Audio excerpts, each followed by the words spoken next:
All right, good morning, everyone, and welcome to the August 13th meeting of the Olympic Region Clean Air Agency. We have a quorum present for our business meeting this morning, so let's go ahead and do introductions for the record. I'm Jim Cooper from the city of Olympia. Let's go to the other person in the room, Emily. Thank you, Chair. Emily Klaus, Houston County Commissioner.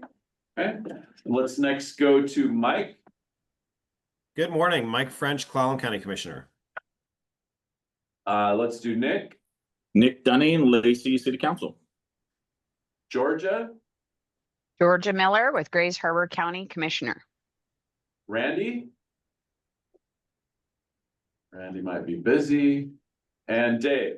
Dave Tobin, Pacific County Commissioner. Okay, I think that's all of the board members.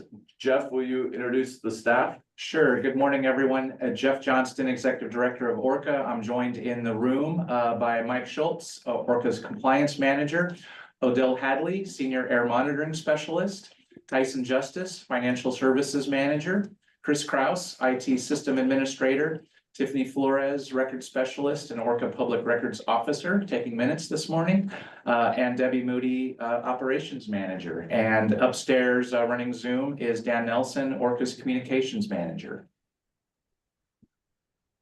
Okay. Okay, and then we just have one other person I want to check in. Laura, are you a member of the public? Oh, there's Randy too. We'll come back around. Hi, I am a member of the public and I am just dropping in on this and I'm not sure if this is the right thing to be doing, but I recently moved to Skagit County and bought my first home here, which is heated only by a wood stove. And I had heard from some neighbors that there might have been a program through ORCAA to help people upgrade their wood stove to something that's more clean, environmentally friendly. I can guarantee mine is not up to code, according to my home inspector. So, yeah, I'd seen on the website that it said check back in late summer for updates on whether there would be funding this year. And I got the email about your meeting, so I thought I could just ask here, but that's kind of selfish and I don't want to drop in. So, hi, no, and I'll fine. I appreciate it. We love public comment and anyone who wants to attend. So, Dan Nelson from our communications team might chat with you during the meeting. We do run a program, but we don't run the program for Skagit County. That would be the Northwest Clean Air Agency. So he might be able to help you make that connection. Okay, that would be wonderful. I was wondering about that. Thank you so much, and I hope you have a good meeting. I'll just go off. I'll leave, and then no, feel free to listen, watch, and share. So it's still interesting. This is actually a pretty interesting meeting overall. So okay, well, I'll go off camera at least. I'm distracted. Awesome. I'll keep listening. Okay. Sorry, what'd you say? I said before you go, you're awesome. You made us all smile. You came in with a lot of great energy. Thank you. Oh, yeah. Thanks, Randy. I'm happy to bring that to this board meeting. I haven't been in the boardroom in a long time, so. Sounds like you should run for office. Alrighty, thank you. Randy, go ahead and introduce yourself. Yeah, my apologies, everybody. You know how it is. As Commissioner, all of a sudden, all heck breaks loose in the 20 minutes I have between the meeting. So I just finished that. So my apologies. Randy Nevlin, Mason County Commission. Great. Okay. And then our counsel. Jeff Myers from Law Lyman, legal counsel. Welcome. Okay, so our next order of business is to approve the agenda. Is there a motion to approve the agenda? I move to approve the agenda. Well, second. We have a motion and a second. Are there any amendments? All in favor say aye. Aye. Aye. Okay, motion carries. That takes us to the chair report. So Greg, do you have a report on I don't know if Greg is here. He just joined. I think he got dropped off. Okay. So we'll just give a second. Is that what Gravis Tech is? No. Nope, Greg is still joining, it says. So there he is. Perfect timing, Greg. I want a cool picture like that. I know. That's his county headshot, maybe, huh? Greg, can you hear us? Okay, I might come back around. So I think I'll do public comment and the consent and come back around to his report, if that's okay with everyone. Okay. Is there any public comment today? We had some great public comment from Lauren. Or Laura, sorry, my bad. Anything else? Dan, any public comments that we should know about and since our last meeting? Sorry, no public comment, and I am in touch with Laura offline. Great, thank you so much. Okay, so moving on to our consent agenda. I need a motion to approve the consent agenda. Move to approve the consent agenda. I'll second. So a motion from Emily and a second from Dave. Is there any questions, comments, or polls? All in favor of the consent agenda, say aye. Aye. Aye. Aye. Gallery. I Opposed? switched it back after introductions. That's what he asked. Motion carries. Thank you. Okay, Greg, can you hear us yet?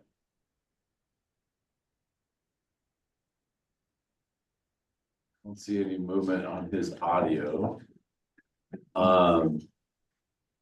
He was in his car for the previous Yes, he meeting. was. He might be. Jeff, can you give just a really quick report on the, oh, here he is. I think we might have him. Greg? Yeah, sorry, my war walking took me out of connection. Can you hear me okay? We can hear you, yes. So I just need a quick finance meeting update. Okay, I'll turn off my screen and apologies for my tech problems. But as usual, great finance committee meeting. We reviewed the end of year analysis. Tyson gave a great report, and it all ended up pretty rosy with we ended up using $100,000 of our roughly $100,000 of reserve to finish the year, which is, and I'm looking away from the numbers now, but you know, we planned on using, I think, $450,000. So it came in quite a bit better than we anticipated. And then we made a motion to approve to support the conversation that we're going to have later about the burn regulations that we're going to talk about. And then we also talked about an internal memo that Tyson and Jeff prepared to basically define for the finance committee what constituted a budget amendment, just for the purposes of, you know, when something changes in the budget, should they bring it to the finance committee and subsequently to the board. All of those things were really positive, and, you know, in short, the internal budget memo is, you know, basically breaks out what items of the operating budget, mostly on the side, constitute, you know, what's the threshold, which is, you know, 10% of the budget on a sub item. And yeah, sorry, discombobulated as I run around looking for internet connection. But that was basically what we discussed in the finance committee. Anything to add or that I mischaracterized? I think you got it. Any questions for Greg? Thank you, sir. Thank you. Apologies. Okay. You're good. Okay, so that takes us to our presentation item, which is an agency IT overview and cybersecurity update. We're gonna go to Chris. I can give just a quick intro before handing it off to Chris. Chris last briefed the board on agency IT and cybersecurity efforts during the May 2024 meeting, when he reported out on results from a state auditor's office cybersecurity audit that the agency had gone through. So given the importance of cybersecurity to the agency and protecting our assets, Chris and I had been talking about that we were probably overdue for an update to the board, but then a couple things happened that made it seem even more relevant. One, I know a number of board members got hit with phishing attempt, purportedly an email from Jim asking to donate to certain things. I didn't get any money. And then also the state auditor's office actually came out with some additional cybersecurity resources. And once Chris gets going, I can put that, or we can put that link in the chat, so also again, made it seem very relevant. And so with that, let me just hand it over to Chris for an update. Okay, thank you, Jeff. Dan, can you share my presentation, please? Okay, thank you, everyone. It's been, like Jeff said, a year and a half roughly since I've talked to you guys. Talked to several of you that time. Some of you this will be the first time you've heard me present anything in this regard. If we could move to the next slide, Dan. Those of you who did see my last presentation will recognize this checklist. This is what we received from the state auditor's office after we did their cybersecurity check-in. You will note that there are several items that need improvement and some that were not implemented at all. I will go into a little bit further detail to let you know that on that list, all of those things are remediated now. And specifically, I wanted to highlight the one that says not implemented in regards to MFA. All of our employees are now integrated into MFA. Everyone has to use it to log into any of our services. And so we are now fully implemented in that regard. Next slide, please. This is a overall look at the network footprint of ORCAA. Next slide, Dan. You'll notice this orange box specifically highlighting the back. Right there. You'll notice specifically this orange box highlighting the Comcast router and ORCAA firewall. Over the next few slides, I have these orange boxes denoting what sections I will be talking about. This specifically shows the segmentation of the ORCAA network from the overall internet behind our firewall and our first layer of protection. Next slide.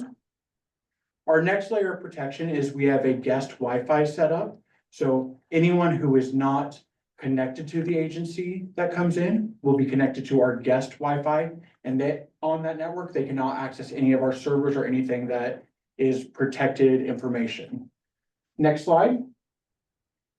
This section highlights the internal ORCAA network, which includes all of our end users, all of our servers, our database, our backups that are stored here locally. But this is all of our internal pieces. Next slide, please. And then the final slide on the network diagram covers the internet, where we access all of our Microsoft 365 products.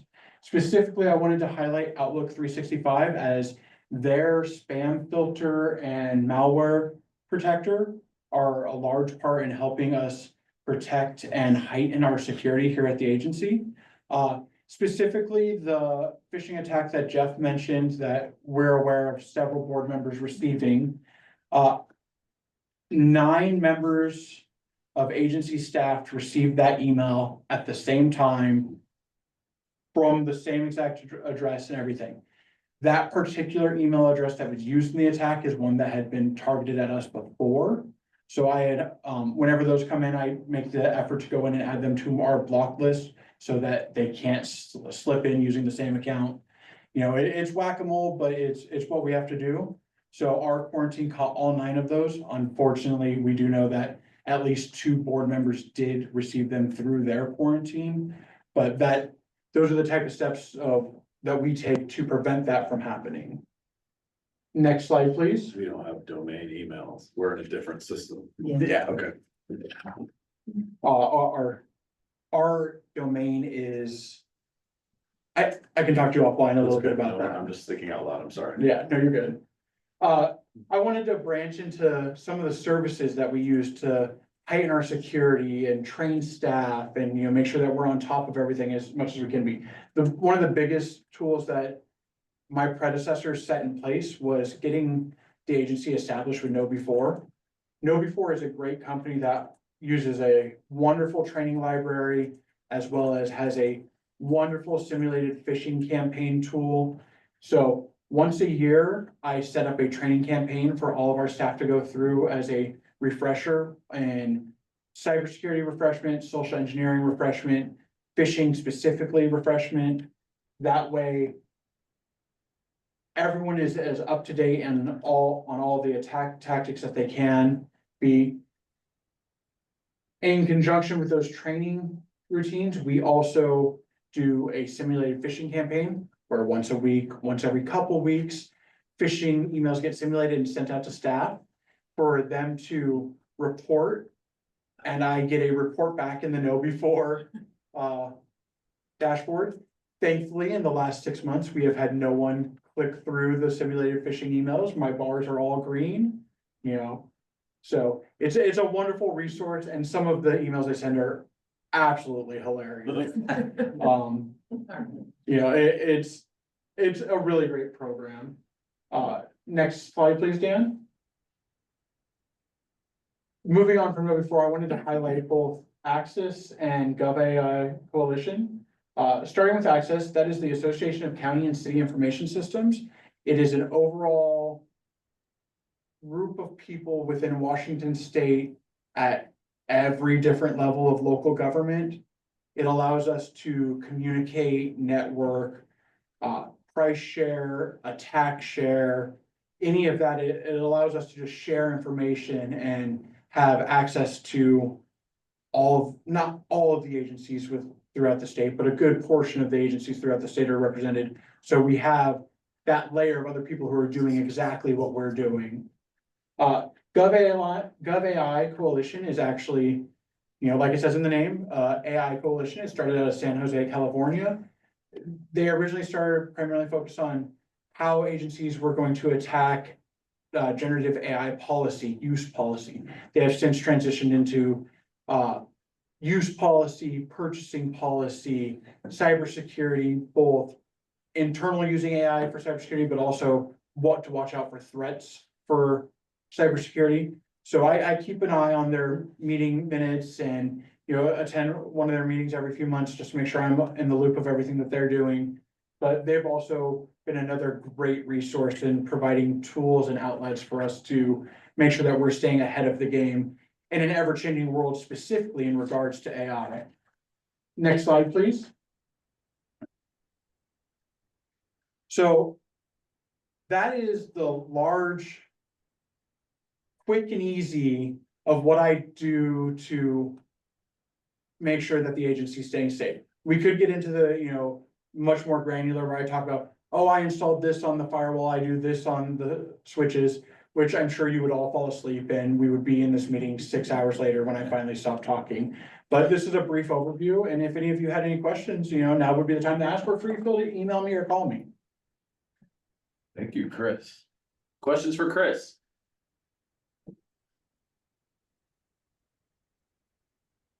They all got attacked while you were talking. Well, I have one question, Chris.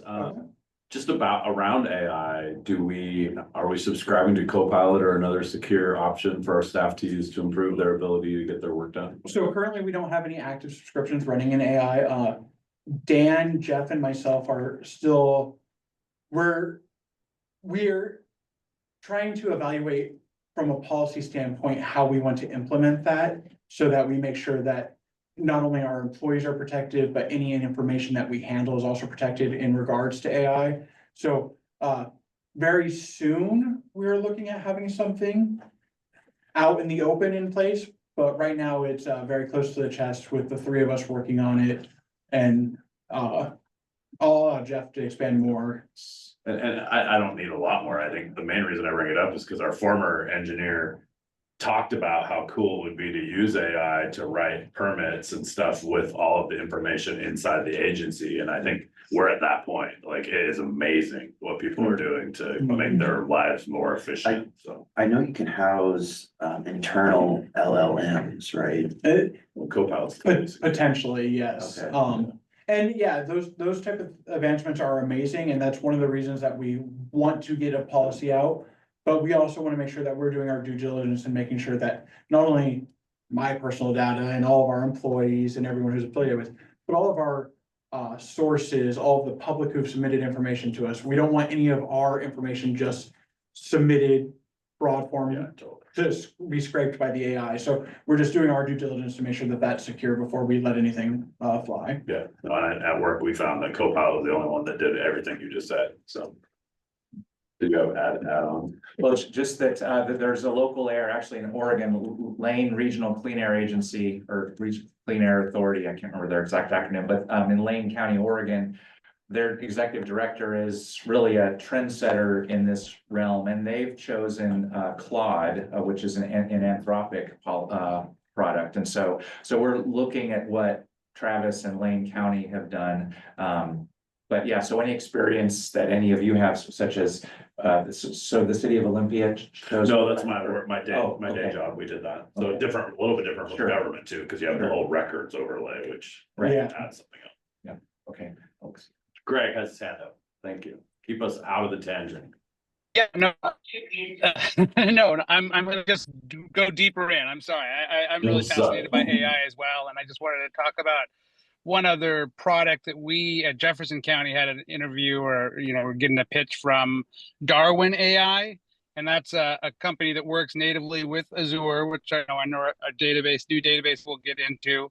And it's not cheap necessarily, but it gives that kind of back end IT support. So it first has a free product that will help us develop, if you just go there, us develop a policy based on the various standards that are already out there. And then it's just it provides the guardrails for small organizations.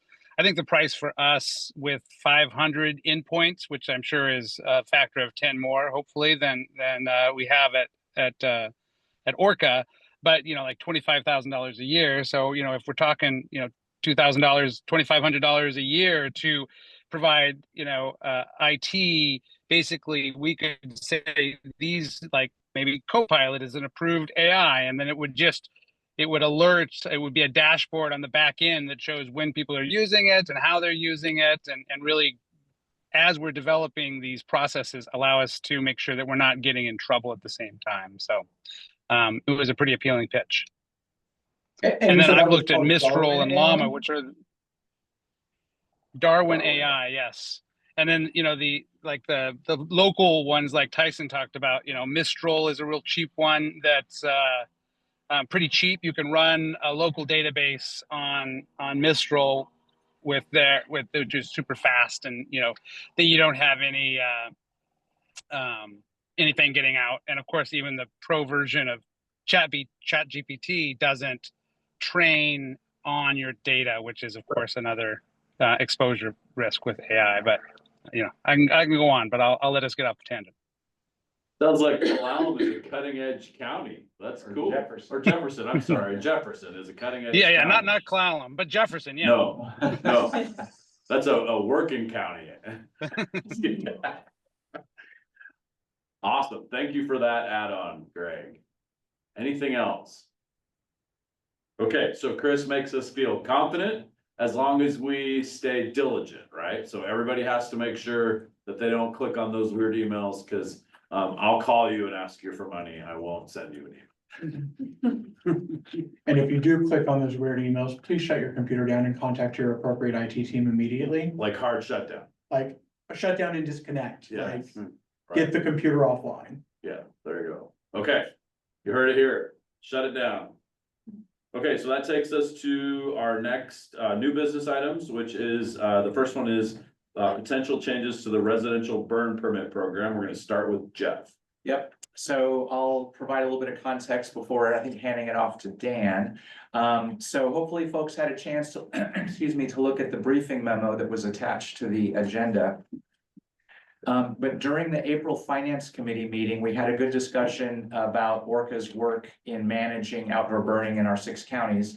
And the fact that this is essentially unfunded work. Again, we do not get fees for residential or recreational burning, and we get a lot of complaints related to those. We do have a fee related to land clearing burning, but that's not what we're talking here. We're talking about residential burning primarily. And so we pay for that program for staff time, which in the last fiscal year was about $340,000 worth of staff time primarily, with using core grant funding and from our assessments as well. So the Finance Committee at the April meeting asked us to look at ways of bringing in additional revenue to cover the outdoor burning work that we do. And so this memo, so we talked about it at the Finance Committee meeting this morning, but we're bringing it here to the full board because we would like some direction from the board and agreement, or answer any questions, but then ultimately, hopefully we can move forward with the proposal outlined in the memo that as of October 1st, so just less than 2 months from now, we would implement our a voluntary residential burn permit program jurisdiction-wide. And so with that, maybe hand it off to Dan to take us through a few more of the finer detailed points in that memo. Yeah, thanks. So again, just a quick overview. So in Thurston County, we do have a residential burn permit recorded in our regulations. So it is a legal requirement that people that burn residential yard waste get a permit through our system. And just to step back, definitions of outdoor burning, there's multiple forms of outdoor burning. Recreational fires are 3 feet diameter, 2 feet high, burning only cordwood or charcoal. Residential yard waste burning are generally 4 foot diameter. In Thurston County, it's larger, but state RCWs recommend 4 feet diameter, burning naturally grown yard waste or vegetative debris from a residential property. And then we get above that, you get into land clearing, which ORCAA also permits, agricultural burning, and then silvicultural burning is the forest practices by DNR. So we're talking specifically about residential yard waste burning with this program. Again, we've had a permit system in Thurston County for more than 25 years, I think. It's been written into ORCAA regulations for 10 or 15 years that it's required. So if the permit is actually legally enforceable, and if people don't have a permit, ORCAA has the ability to issue fines. We also have that permit based on the requests of Fire District 12 in Grace Harbor County. They wanted to be included in that, but that's not in ORCAA regulation. So technically it's a required permit, but it's not an enforceable permit. The terms of the burning are still enforceable. So the state terms, no burning trash, no creating nuisance smoke, the various terms, those are all enforceable, but people can't be fined for not having a permit, even though we say it's required. So what we'd like to do, and the benefit of having that required permit or that permit in areas where it's not written in regulation, is it provides us a means of providing education to potential burners before they start burning. So when they apply for a permit, they get information about all of the practices necessary for safe burning, for fire safety, as well as air quality concerns. It also gives us a communication tool if there are issues down the road. So if we get burn complaints, or a fire district get burn complaints or smoke complaints from a neighborhood, we can look to see if there's any active permits in that area and contact those permit holders first and foremost. So it saves ORCAA compliance staff time of having to go out and investigate physically. They can make calls instead. Same with fire departments. If they get a non-emergency call about a fire in a community, they can check the online permits and make a call instead of rolling trucks. It also then gives us a tool to contact potential burners if there is a burn ban situation for air quality or fire safety reasons. So the goal or the proposal is to expand our online permit as a I don't want to say I called it volunteer, but it's required but not an enforceable permit for all 6 counties. So we want anybody that burns to get the permit, again, as a communication tool, as an education tool. As we roll that out, again, it'd be a soft launch. We'd have it available October 1 or whenever the end of the fire safety burn bans start. But we would be working closely with fire districts throughout all 6 counties, and with other stakeholders, with community groups, with county planning departments and other county officials, emergency management, fire marshals, making sure that the information is out there that this is an ORCAA program And it's free at this point, and it's beneficial to everybody that regulates fire or smoke because it gives us better communication, better education, and generally uh, improving our access to getting our message out to people. I don't know what else we want to add there. Jeff or Mike? I think you covered it pretty well. The key, and just to emphasize, is that this would only be in the county areas of the county, because Grace Harbor's a little different. They can have burns in the city, but all the other counties, you already have a ban of residential land clearing in your UGAs in the cities proper, so it wouldn't affect that. It would just be in the areas outside of that. Yeah, I mean, Dan covered it pretty well. It should help when we have complaints and stuff, and it also will automatically kick back the permit when they apply, listing all the conditions that are standard in the ORCA rules and the state WAC. So it's a way to educate them also right away that, hey, here are the conditions. Am I gonna meet this, or am I gonna get in trouble from missing something? So there's a big benefit there that they know what the rules are when they decide to burn. Yeah, and if we can get the next year, the next burn season as a soft launch, getting people used to the system, getting them aware of the system, we'll be also during the coming year evaluating the possible implementation of fees, while we're also evaluating reasonable alternatives, which is a requirement under state RCW, that every 3 years we look at reasonable alternatives to burning to see if reasonable alternatives as defined by WAC and RCW exist, then we need to curtail burning. So we're going to be looking at that, going through that process. Worth noting that our sister agency to our north in Puget Sound Clean Air Agency will be doing the same evaluation for their 4 counties. So we may find different results from our evaluations, but if for instance Thurston County has reasonable alternatives and so does Pearson King, we can do some joint marketing and shared media about the need to curtail burning in those counties. But certainly we won't be tied to what Puget Sound does. Randy, I see your hand. Is it okay if I go to Greg first for the finance committee report on this conversation? Okay, great. Sure, thanks. I'm at a safe place now, so again, apologies.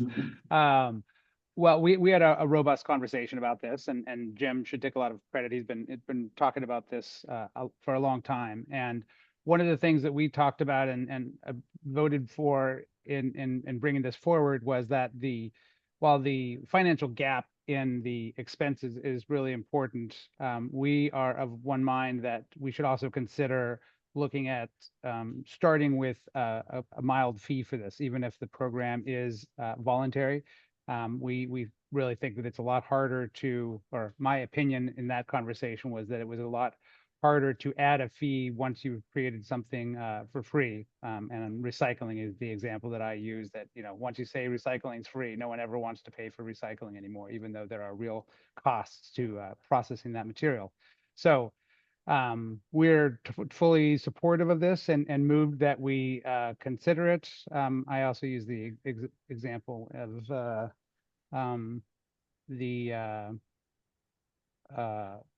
we have many areas between different counties where we have different fire districts and different burn rules and different burn permits that are necessary. So a set and established pattern across the non-urban areas throughout our 6-area ORCA region makes a lot of sense. So the finance committee thinks that it makes good fiscal sense to pursue this, and the slow rollout of the voluntary permit process is a great first step. But we asked that the staff consider a very small $10 fee, $10 or less fee at the outset. And I think that's our conversation. I'll turn it over to Randy if that's okay. Yeah, I want to add one fact to that, and that's that we asked how many permits were pulled in Thurston County last year, and that was about 3,000, a little over 3,000. And it is not anticipated that we would have 3,000 more permits in the remaining counties by adding this. So you know, the ballpark numbers we were working with at $10 were like $50,000 or less. So just so people kind of have an idea of what that implication would be. Randy. So I agree with what was said, but there's some pieces that are missing from the conversation, at least the conversation part that I had during that. Those of you that know me know that I'm usually against anything like this. It has to be a proven benefit, and it has to be done in a way that I think is fair to the counties and to the people. I am supportive of this with the $10 fee, but I want to make it very, very clear because there was a discussion difference between what Greg was saying, what Dan was saying. I was only agreeing to it as a voluntary fee, but I also was hoping that we would do a sunset of 2 to 3 years because we want to make sure that we have buy-in from the counties, because after 2 years or so, you can guess that this is going to become not voluntary. I would assume that when we're looking at it, but there are so many benefits that would come from it that it would make it realistic for the counties to be supportive of it. For example, us knowing where these fires are, them actually signing up for it, they also get the information on what to burn, what not to burn, and how that's to be handled. They look at that, we get to get it out there what a fine would look like and for what purpose the fine would look like. It'd be a lot of benefits to the county, but only if they buy into it, because I do not want to have us establishing authority over the top of these counties. We'll have a revolt amongst ourselves, and I don't think it's necessary. I think that this will eventually become exactly what we're hoping it will. But that's why I was supportive of, even outside of what I normally do, I was supportive of $10, you know, as soon as we can get that implemented as a voluntary thing and get it voluntarily put in place with a sunset of 2 to 3 years, so that we have to address it before it ever becomes something that is forced upon counties. Thanks for that clarification, Randy. We did have that, you know, discussion about a voluntary permit, you know, which I think implies a voluntary fee if there is one. And our motion left it to feasibility for the staff, knowing that they're talking about trying to start a permit process in like a month and a couple of days, and knowing that we're asking for more than they were planning on as well. So was there a staff response quickly? Well, just real quick, I don't think this is clear. And this isn't a burn permit for each time you burn. It's one permit for the burn season. So it would be, you get it, you know, whenever the burn ban gets lifted in the summer, let's say October 1st, and you could, the one permit would carry all the way through to the burn ban, implementing the summer burn ban probably July 1st or thereabout. So just so we're clear, people don't have to get a permit each time to burn. They get one permit. That's how we do it in Thurston County and McCleary now. And that would carry, that $10 and that one permit would carry him the whole burn season. Good clarification. Georgia. I would just say that I would definitely want to take this back to my full board for them to discuss the matter and consider the matter. Anytime we say fee, it still is a tax on the people. I mean, it's a fee. I'm not saying I'm not supportive, because I believe that giving people the information on what they should and should not be burning is appropriate. But I do worry about fees tend to grow in size rather rapidly, and also oftentimes tend to punish the honest people. And so I'm just concerned about some of that. So I would want to take that information back to my full board and have a discussion about it with them to see where they're at. So. Other questions or comments? Let's go Randy again. Would it, I'm not gonna let you have another bite until other people go. So get your thoughts out. Okay, Georgia, would it make a difference? Because I agree with you, and you and I are actually in the same place on this. But I've also had the benefit of working with them on this behind the scenes through the other committee. Would it make a difference if we, like I said, we're clarifying that it's a voluntary fee or voluntary permit and stuff like that, and if it had a sunset before it could ever become anything different, to get complete buy-in from your county before it would ever be implemented. That's why I was recommending a 2 or 3 year sunset with this establishment. I think that would help to protect our counties and our individual communities, and as you said, the honest and innocent people, because you are correct. They are the ones that are going to follow the rule. But because of that, they'll also be the ones that spread the education. And if we don't get something established, we will lose the opportunity to spread that education. We have a big thing where this is going to be happening to us anyway, and we're gonna be charged a lot of money right now. This gives us a small opportunity to recoup some of it, but to put something in a process where they're protected, but it starts to happen if we agree to it as a county in the long run. I guess that's my question is, are you more comfortable with that? Just knowing that could be an option? I like the option of a sunset, but I also would want the option to, before we launch it, with a fee attached to it right out of the gate, that I am to have the option to discuss it with the full board. I'm everything you said, I agree. So it's just we tend to be pretty conservative here in Grays Harbor, and the people get really irate. You'd be surprised, $10 and they bring out their pitchforks. So anyway, so I just would want to make sure that my board knows and is comfortable with it. And probably, Randy, you and I can have some more in-depth conversations, because you're right, we probably see things very similarly. Okay, looks like Dan and then Nick.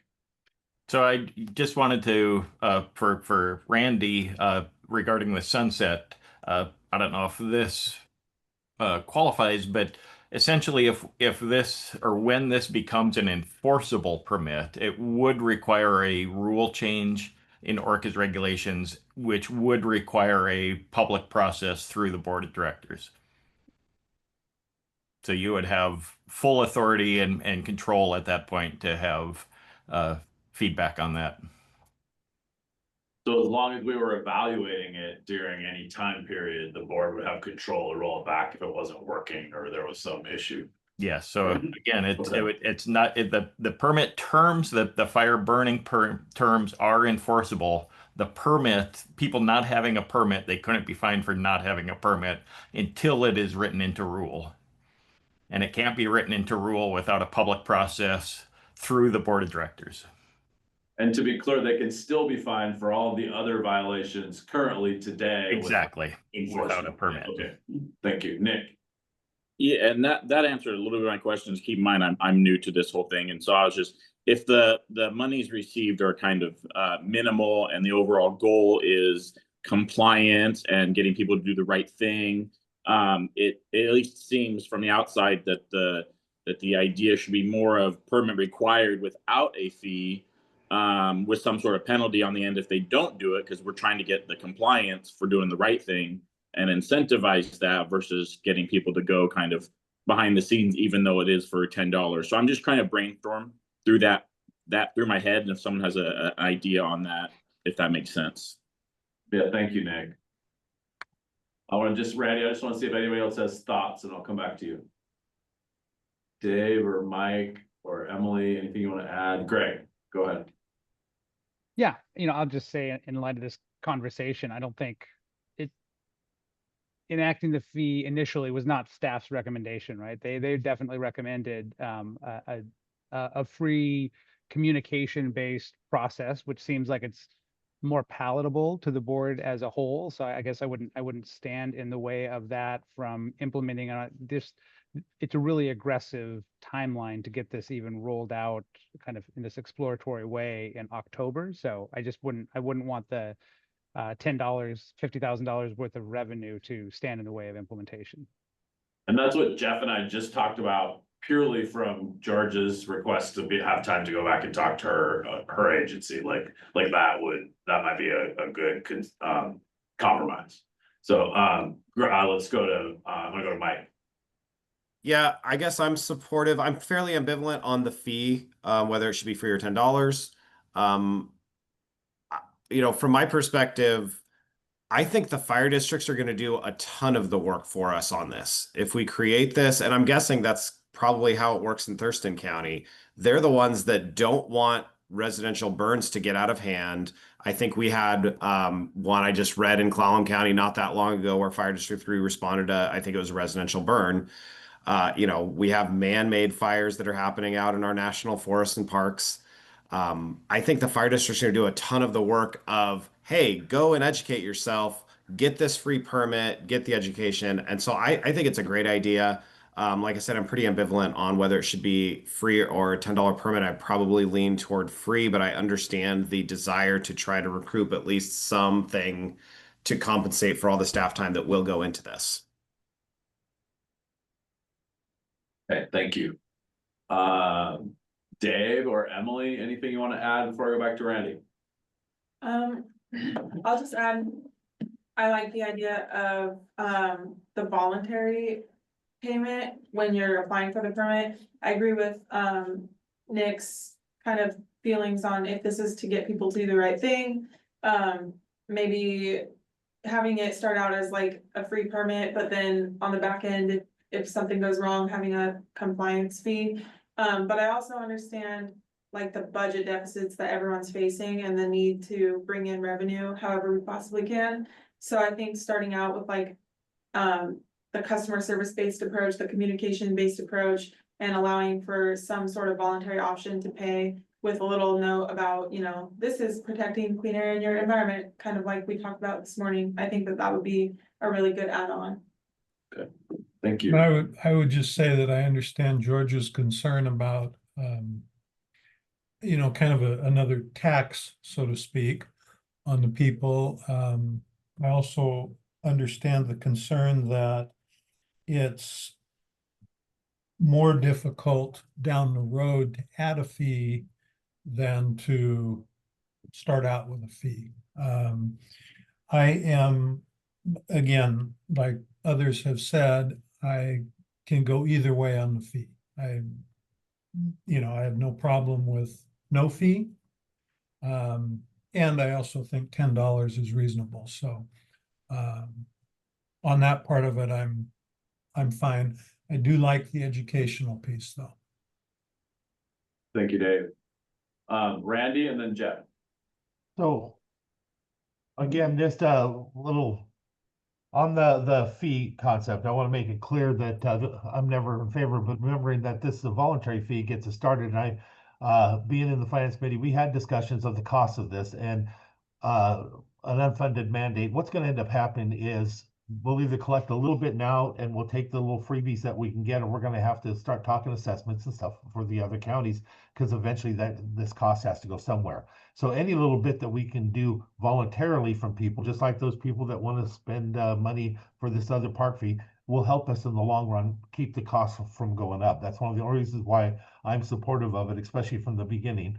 But I also want to clarify on Dan that Dan, I definitely understand what you're saying, but when it comes to it has to be a board action, I'm not paranoid. They really are out to get me. By having the sunset, it forces us to have that discussion, and it forces us to have to be able to bring it back to our counties in order to have it without it just being put upon them. I may not be here. I know a few of the others may not be here, and we always have to keep that in mind. So if it's done with the sunset, then we're forced to have that conversation at another point instead of it just become a good idea from the next board or this board to put it on there. And I want to say for Georgia and to the rest of the board, although I'm very supportive of this because of all the things we talked about, I have a simple rule that I live by, especially on my commission. Even when they're trying to kill me, it doesn't matter. When a board member asks for more time in order to do more research or to have that conversation with their board, I am always supportive of that. If it's at all possible. So I would ask that we all consider that. I know there is a time issue on this, but because that request has been made, I hope that we would consider supporting it, because I'm forced to now, because that's the rule I live by in my life. So Thank you, Randy. Jeff. So I just wanted to mention a couple of things. One, so something that came up during the finance committee meeting this morning, I think Mike made the point that so typically ORCAA has a pay to pollute kind of philosophy, is that so businesses, the fees that the businesses pay is based upon how much emissions they have. The more emissions, the more their fees. Land clearing burn fees, that's a pay to pollute. But right now, again, there is no fee related to outdoor burning, and that is frankly one of the largest sources of emissions in our counties. And so having at some point bringing in some revenue around these programs is important for the long-term viability of the agency. And so, but I certainly understand the concern, and again, we are rolling this out very quickly. We don't have a September meeting scheduled, so this is the last meeting that we'll have, the last time we'll have a chance to talk about it as a board before our October meeting. And so, again, I think implementing perhaps a voluntary fee where, again, it came up a little bit more at the finance committee meeting this morning, where we put some message on the website on the application for the residential permit, that if you care to make a $10 donation to ORCAA in support of clean air, we can figure out how to word that. Then I guess that would be my request of the board, to direct us to do that, to take that approach. Also, so Randy, I understand your point, your recommendation about sunset, but my concern is that, again, this work is not, and the outdoor burning is not going away. In order to take this further, whether it's to make this permit program required, as Dan said, that's going to take rule changes, and the board, I mean, will have opportunity to weigh in on that to move that forward or not. We do look to have meaningful discussions, meaningful stakeholder outreach with fire districts, with the counties, with others going forward. And so we certainly aren't going to do this in isolation, because we would not succeed. That's one of the reasons why staff were recommending kind of a soft launch, is because we recognize the amount of stakeholder work, conversations that we need to have to enable this to succeed going forward. Great. And Georgia, just to add, and you probably know this, and maybe it doesn't have to be added, but when you talk to your board, we're happy to come also. There's a lot of little Actually, nuances. we're on the calendar for next Exactly. week. So, you know, so for, to any of your, Randy, you and Dave, all of you, if you know, we're happy to be there to answer questions, because my guess is when you bring this to the board, there's gonna be a lot more questions, and then perhaps you guys can answer that we haven't touched on here. So, you know, we're gonna try to emphasize it really does will eventually reduce the cost of enforcement and complaint response, because we're gonna be getting the education out there more directly this way. Yeah. And that would be the plus. And we've had a couple fire departments ask, McCleary Fire District 12 in Grace Harbor, they asked for this program. They've been running it for a couple of years already. I've had some other people in another fire district in Grace Harbor and Pacific County ask about it. So there will be some, I think, that see the benefit of this, and especially since it's, you know, all online. So we just have to, I think, continue that outreach to the other fire districts and let them know the benefits. Georgia, and then Randy. It is timely that you're coming next week. So I will make sure our county administrator lets the other commissioners know that our discussion will be extended. So if you plan to include this in the discussion, I think that this is important. And so I would like to have them informed and give feedback on the spot. So thank you. Okay. Randy?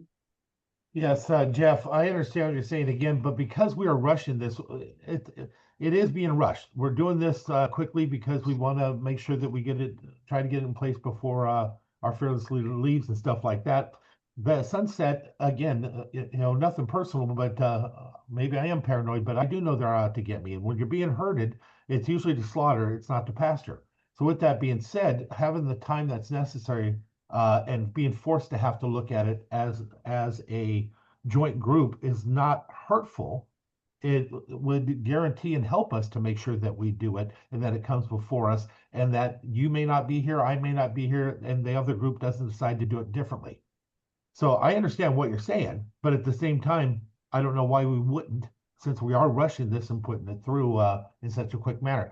But I'm still not sure that we can even rush it, because I may lose the vote, but unless Georgia is ready to move forward on it, as I said, I have a rule I live by. She wants more time, so unless Georgia is ready to vote for it I'm and not. support it today, you're not, then I won't be able to, because of that rule that I live by for all my committees, all my offices. Education is too important, and sometimes gut feeling, you have to follow it. But also she has to answer to the other people that are on her committee. So I'm gonna have to give more time, even though I'd like to have it. I would normally vote for it right now, but like I said, I have all the background on it. But with Georgia not, I'm gonna have to not vote for Thank it. you. George, is that different if there's no fee today? Gosh, I'm not sure. When did this all come about? So is this a surprise to you? Because I feel like that something, I don't know, I just feel like it is being rushed. And so having more time to consider all the information and I'm just surprised.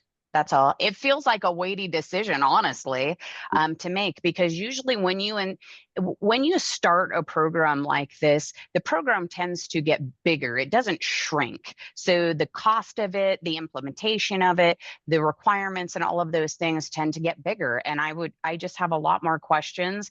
And I feel like I couldn't make a decision, in my opinion, whether it had a fee or not a fee. If it's all volunteer, no problem. If it's all volunteer with no fee, great. Other than that, I really think I need more time to do my due diligence that's what I was elected to do, is to make sure I'm protecting everybody, the environment, the people, everybody. So Thank you for that. I think it's really important that we engage that way. We all have Thank you. different opinions, so I have a couple thoughts and then I'll try and put a bow on this. So first of all, I want to lift up what Randy just said, is where we are in our budget. And some of the things that Jeff will go more into detail around our state funding. There's no chance that our next budget won't include an assessment increase that's higher than the CPI. Like, I don't see a way that you're going to maintain the organization where you are without either going further into the reserves or raising the assessment by more than the CPI because of the gap. And so any unfunded mandate that we have, I think we need to really start thinking about where is there revenue opportunity within that and within the values of all of our counties, which we know is a compromise, right, for everyone to get to it with this region. I also think that I'm not really for sunsets, but I think that if the board, after going through a voluntary period, decides to move the permits to a rulemaking process, then you can write in an assessment into the rulemaking process that requires the board to get a review of the policy on a regular basis. And that gives you the legislative opportunity to make modifications or roll back. And then I just lean, like, I want a fee today, but I really lean to the place Georgia and Randy are with, like, working with your body that you're part of at home, and at least, I think at least being able to and feeling like you can help with the education before it starts in something that's in a fee space. And so for that reason, I request that the board go forward with the staff proposal as it stands, and then look at money. I mean, unless there's we think that we can do like the state parks, and I think this will be a separate conversation to just add the add-on for donating for clean air to everything we ask for money. That I could see that being a separate piece than this in the short term. But to get a permit process in place, so we can get the education in place, the staff think they can do it. And to me, that feels like the right action today. And then we give everybody time to talk to their boards about money and fee, and then that becomes part of the next operating budget discussion. Does that feel like an okay compromise to anyone? Is anyone not okay with that? I kind of think that's where I saw Greg leading us anyway. So Jeff wants a clarification, then I'll go to Randy. So if folks look, if you can bring up, and maybe Dan, if you could share the briefing memo on this, there's the section proposed changes to the permit program. So that, I think, summarizes what we're looking to get direction to go forward today on. And I apologize. I mean, we've been thinking about this for a while. Again, it came up with the finance committee in April, but this is the first time purely as a revenue idea, and the staff brought us the regulatory approach. Oh, sorry. Yeah, and so this is all voluntary, as it talks about in here, and so the idea is that on October 1st, we would launch this jurisdiction wide, so all 6 counties, again, it's so no changes in Thurston County, but or no changes in Grays Harbor Fire District 12, but everywhere else there would be an expectation. And again, what this does is gives us time for stakeholder outreach. So I don't know, Dan or Mike, if you have any kind of clarifications or other things. But so again, this was the original staff recommendation. If we could get a direction on this, because if we can't meet the October 1st deadline, and since we're not scheduled to meet in September, then that would mean we would delay like until November, and that would, I think, complicate things further. You really need to wait till the next season at that point, right? To be customer oriented. Yeah, because people, you want to educate them before the bird season starts.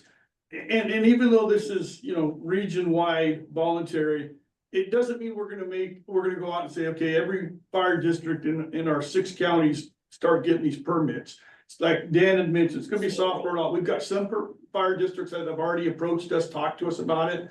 Some that might need more discussion. So we're gonna start with the ones that have expressed interest already or that have a burn permit already.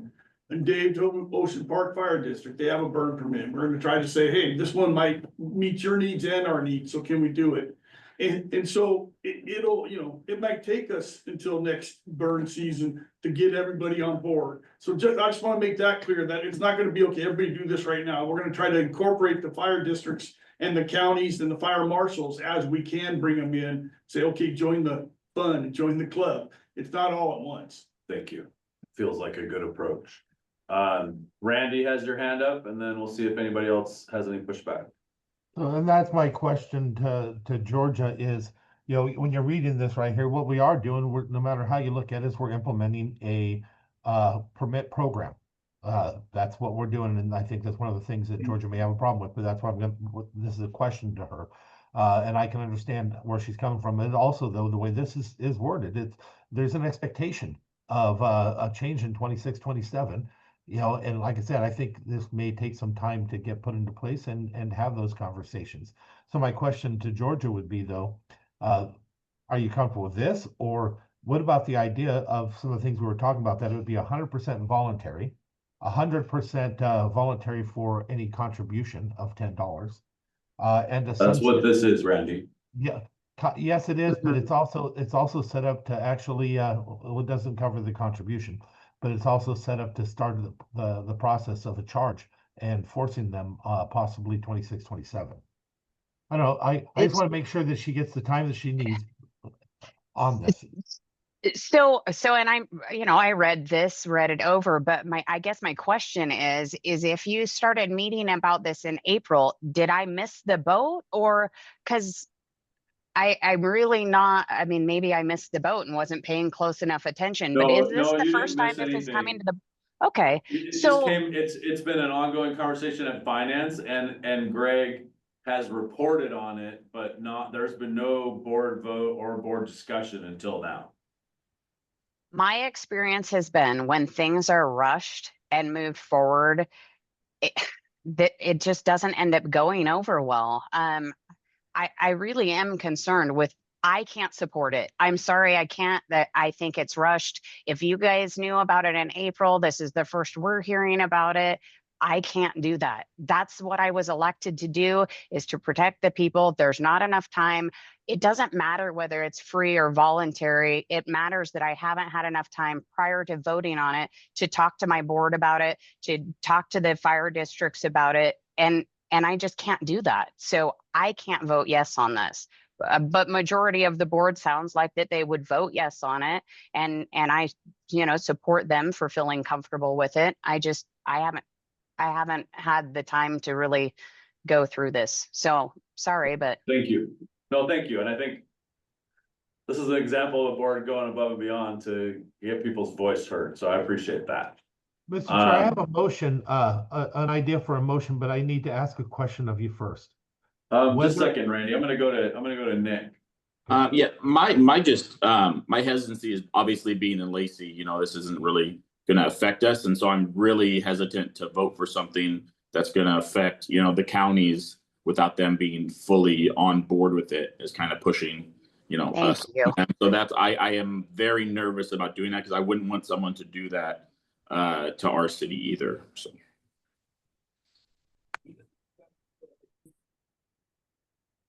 Randy? So I was gonna What's ask your about, question? a motion to table, but before I did, I wanted to ask you a question. We don't usually do it, but there is a meeting that you guys have scheduled with, Georgia and her commission coming up shortly. What is the appetite or the ability to have another vote, in 2 weeks or so, through either email or something else in order to get it implemented if she was okay with that? Is that a possibility, Mr. Chair? And if it is, I'd be prepared to make a motion. I don't think that we have a way to have a public meeting online via email at the moment. I don't know if that would be allowed in the long run, but we certainly don't have a procedure for that. So I don't want to play in that space. I want to see if there's any other comments or questions as well. I mean, Sure, go a ahead. special meeting would work. I mean, we could Yes, do if a we had a 2-minute special a meeting. Zoom meeting in September, that would work. We also have a bunch of travel and staff. The reason we're taking the time off is because there's a lot going on in the office. So I'm gonna go to Emily and then go to Mike. Thank you. So I have a question. First, I'll say I'm okay with the special meeting. If there are scheduling conflicts for others, then that makes sense, but I can always make the time.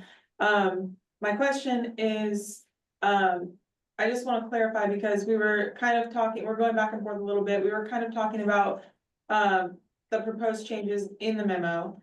And according to those proposed changes, there's no fee being implemented. I want to appreciate Georgia's position and those who are supportive of that position. Similar to Nick, I wouldn't want anyone to do that to us. This wouldn't change anything in Thurston County, so I want to be supportive and appreciative of those who it would impact. But I'm not quite clear on where we're at, because I heard Randy say that this, even if it's passed as presented in the memo, it forces us to, it opens up a conversation that would require fees at a later time. But I see that at the potential future action section and not necessarily within the proposed changes for this action today. So, Right. Because there's a whole bunch of assessment that has to happen yeah, to look at what fees could and should be to cover costs and whether there's reasonable alternatives to burning in the county. so can I ask Georgia, is your position right now that you are not comfortable with the proposed changes in the memo, even though there's not a fee being imposed at this time? Do you still feel you need time to talk with your board and fire districts? I do. Okay, I do. thank you. Mike? Yeah, I guess I just don't see a big downside of voting on this at our October meeting. I understand that the good desire would have been to have this in place October 1st, but you know, it's going to be kind of a rollout. It's not going to be, you know, so I just don't see a big downside, and I wanted to check to see if I'm wrong on that. So I just got a note from staff, so that waiting until November to start, if the board acted at its October meeting would not be that difficult, because a lot of the stuff doesn't come in right away in the first few weeks. So Mr. Chair, I move that we table this till the October meeting. I don't think I'll that we second. need that. Okay, we have a motion and a second on the table to table this discussion until the October meeting. Is there any discussion? Actually, this is a non-debatable motion. There's no debate. Thank you very much for that clarification. Our parliamentarian has the rules open because he knew that you all were gonna do this to me. You're gonna do this to me. So, okay, motion to table is non-debatable. Does it require supermajority? No. Okay, so simple majority, non-debatable. All in favor of tabling until the October meeting, say aye. Aye. Opposed, say nay. Nay. Okay. Motion carries. So we'll continue this discussion for possible action at the October board meeting with the direction to all of us to go back and talk to our peeps so that we can be informed for a decision. Georgia. I just want to say thank you very much to the rest of the board. I feel very supported and that my voice was heard, and I appreciate that very much. So thank you. And thank you. And I just want you to know that I think the nay votes were an enviro vote, not a process vote, so. Okay, so that takes us to our next item of business, which is a regional focus on Grays Harbor. So we're gonna go, Georgia keeps the spotlight and Jeff's gonna tee us up. Sure, I'll tee this up. Yeah, well, first, let me just say thank you for a robust discussion on that. Yeah, and look forward to Georgia, to conversations with you and the rest of your county commissioners on Tuesday. Now focus on Grays Harbor County. This is the third focus presentation we've done. We had Jefferson and Mason counties behind us. Grays Harbor is today. Pacific County is in the works. Had a good meeting with Dave last week or the week before, can't remember. And Clallam is on deck, I think, for December. And Mike, I'll be reaching out to you to schedule something and get that in the works here in the next week or so. And then after that, we'll have Thurston and the three cities in Thurston County.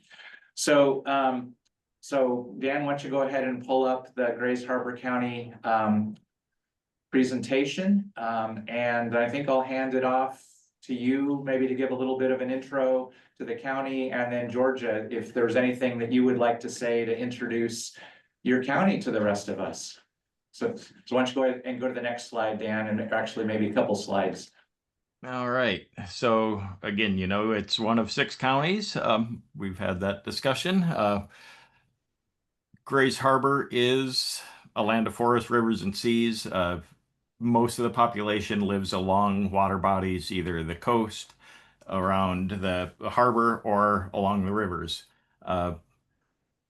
Let's see, some of the highlights we dug up, and Georgia, feel free to correct me or add on. Port of Grays Harbor is Washington's only deepwater port located directly on the Pacific, and is the closest U.S. mainland port to expand Pacific Rim markets, to expanding. Hey, Dan, there's some additional information on this slide. Maybe click through it because we're not seeing those additional bullet points. Oh, sorry about that. It was established or renamed to Grays Harbor in 1915. Population is slightly increasing, about 78,000 people in the county. Chehalis River and its tributaries are the primary river corridors feeding into Grays Harbor. And the Port of Grays Harbor is the only deepwater port located directly on the Pacific. It's one of the largest vehicle ports on the West Coast. Let's see, traffic at the port has increased over 300% over the last 5 years. Most of the shipping activity being export-based, and 80% of the cargo that's being exported arrives by rail from the Midwest and Intermountain regions. If I can interject just right here because it's relevant, I just got to see the T4 Terminal 4 expansion for Port of Grays Harbor, and I'm very excited to announce that AGP, which is a soybean meal processor in the Midwest, they ship their product by rail. It goes to our port and then goes primarily to Thailand for feed for hogs, chickens, and things of that nature, is making a $200 million investment for that expansion project in our port. So big things happening for Grays Harbor. Yay. And Westport is the #1 commercial fishing landing port in Washington State. So if you want to catch salmon in the Pacific, Westport's the place to go. So I'm going to turn it over to Odell for the air monitoring.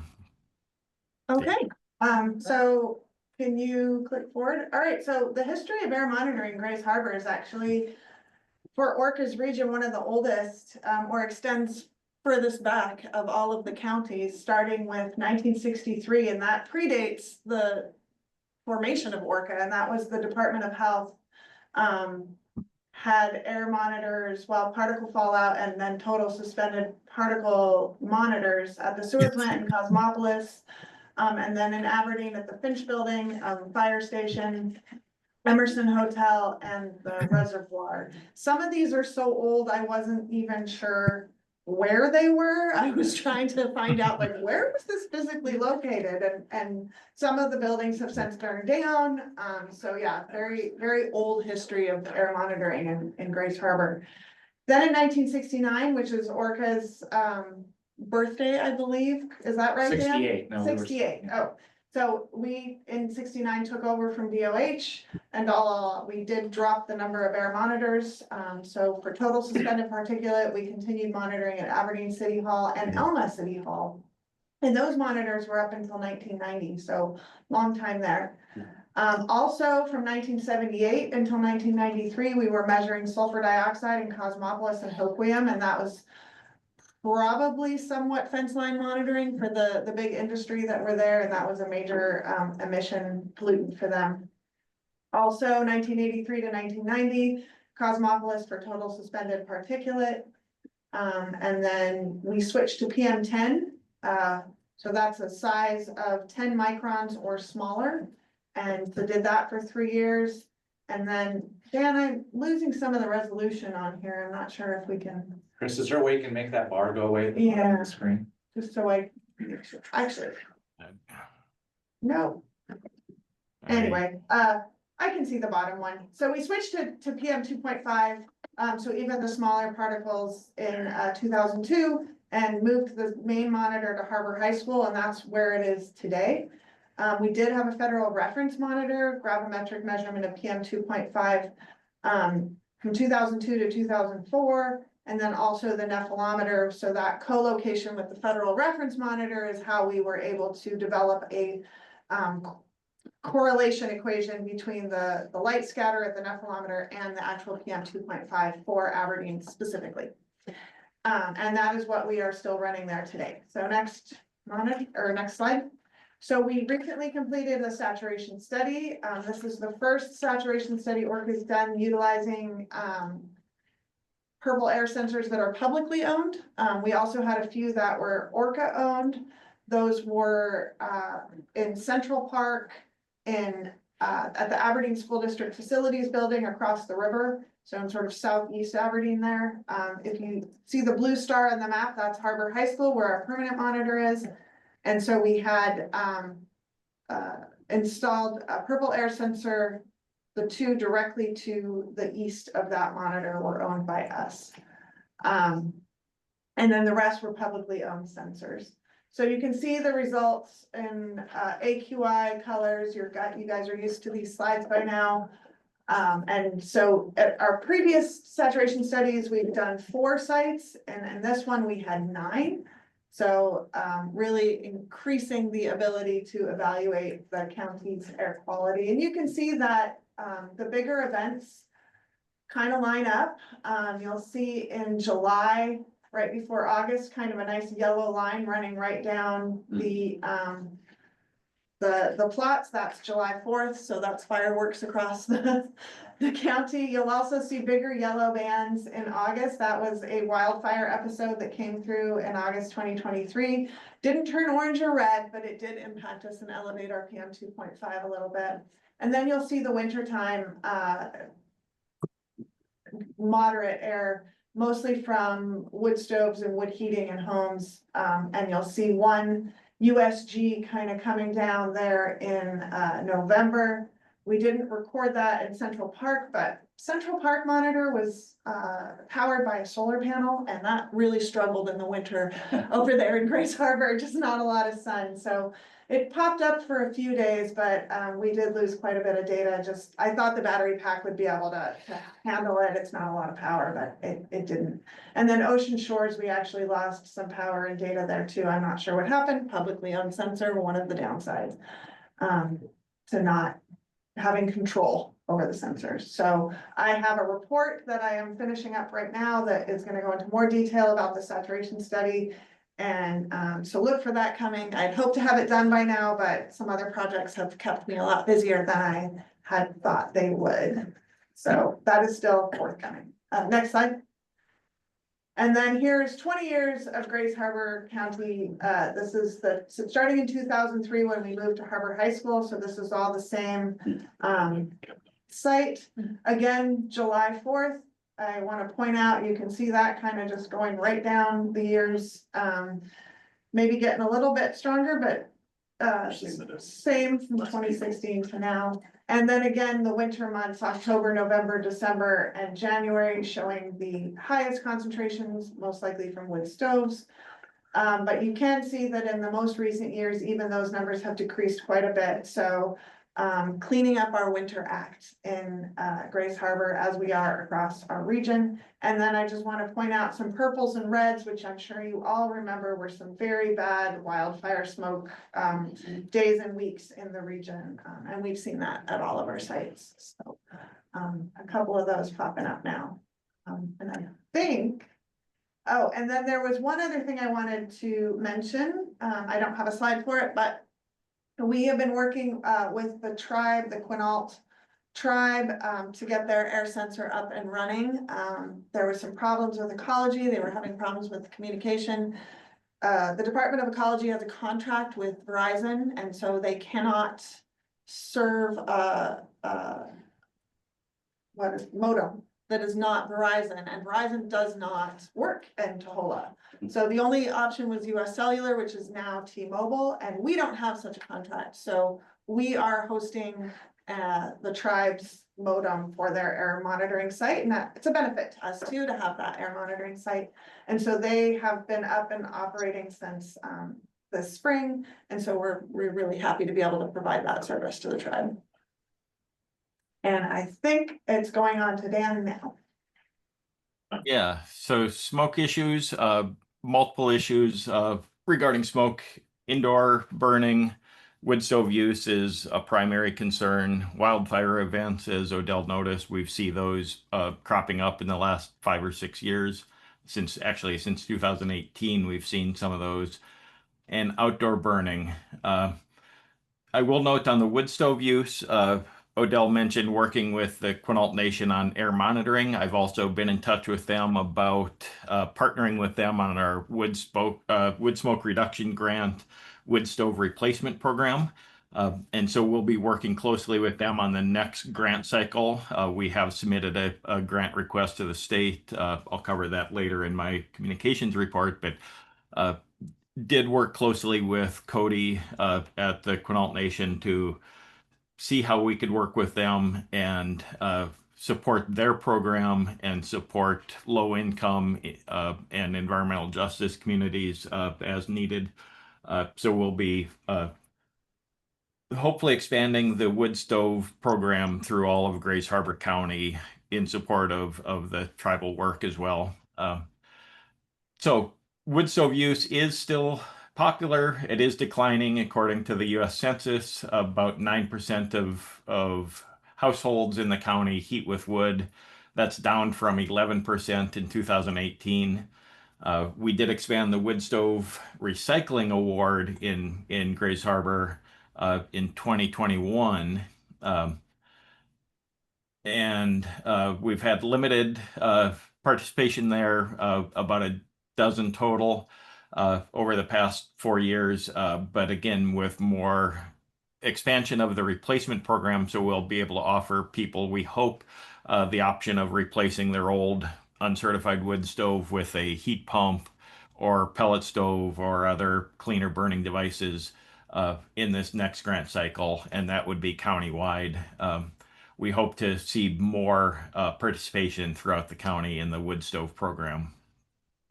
Let's see, the wildfire events, again, that's a continuing, and we see that as an ongoing annual event that we have no control over other than communication and working closely with Department of Health and our other partner agencies to keep people aware of what's going on.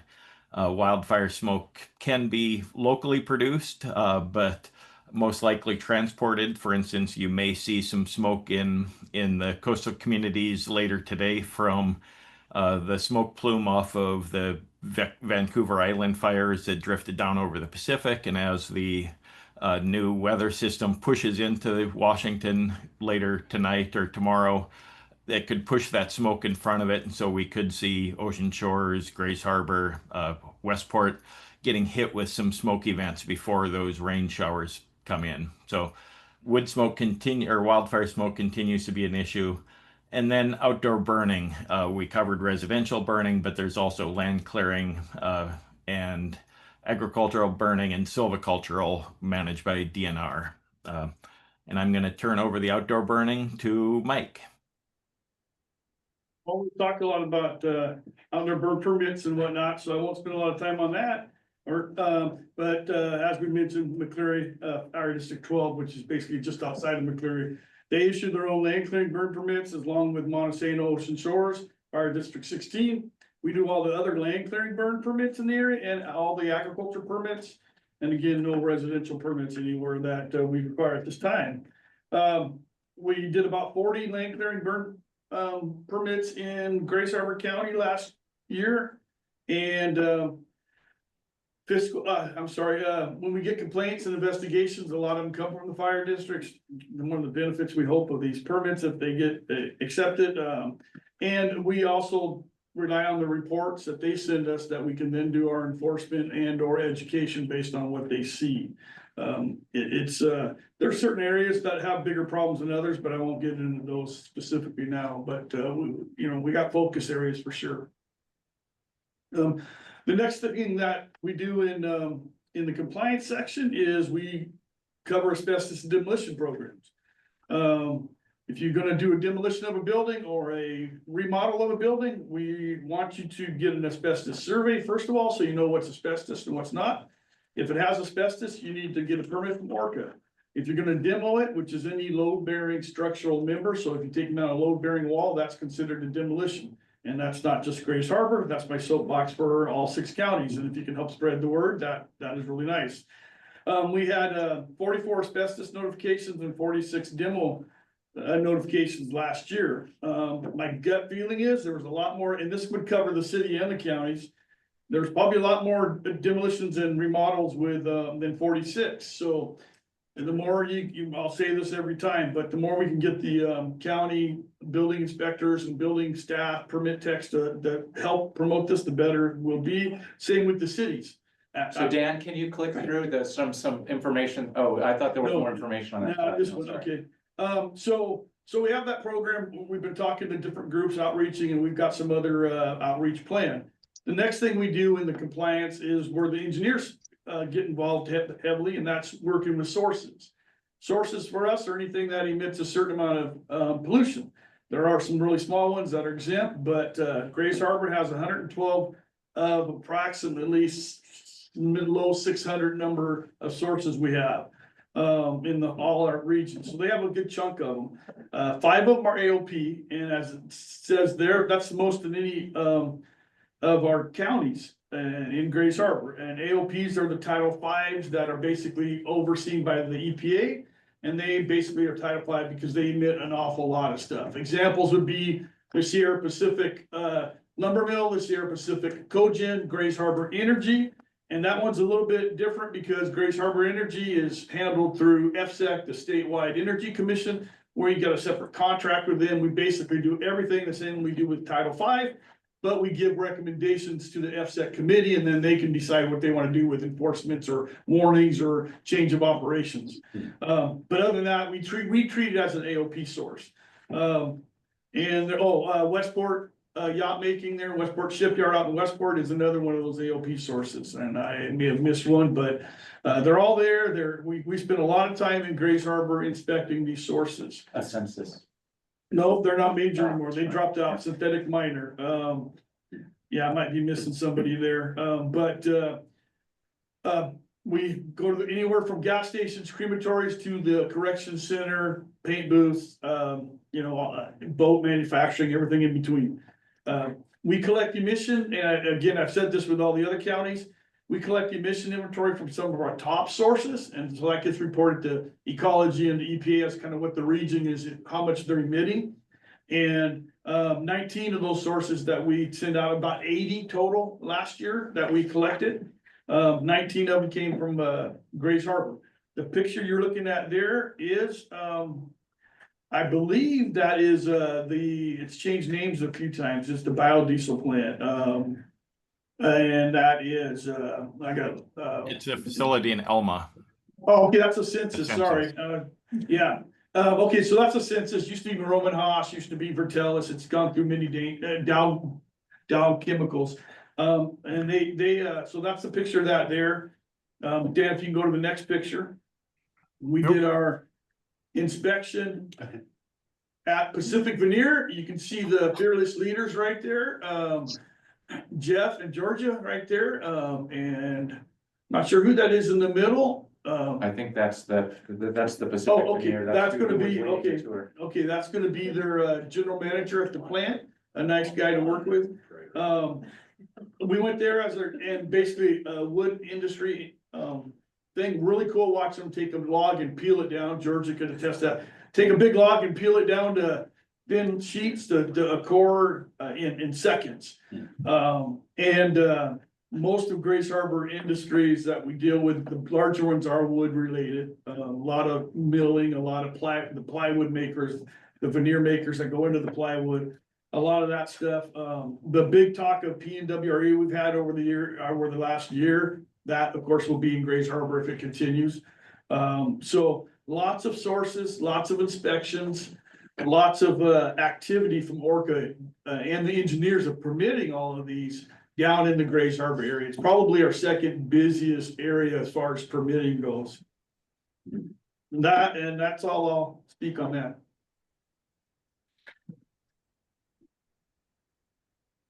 Great. Good morning. Okay.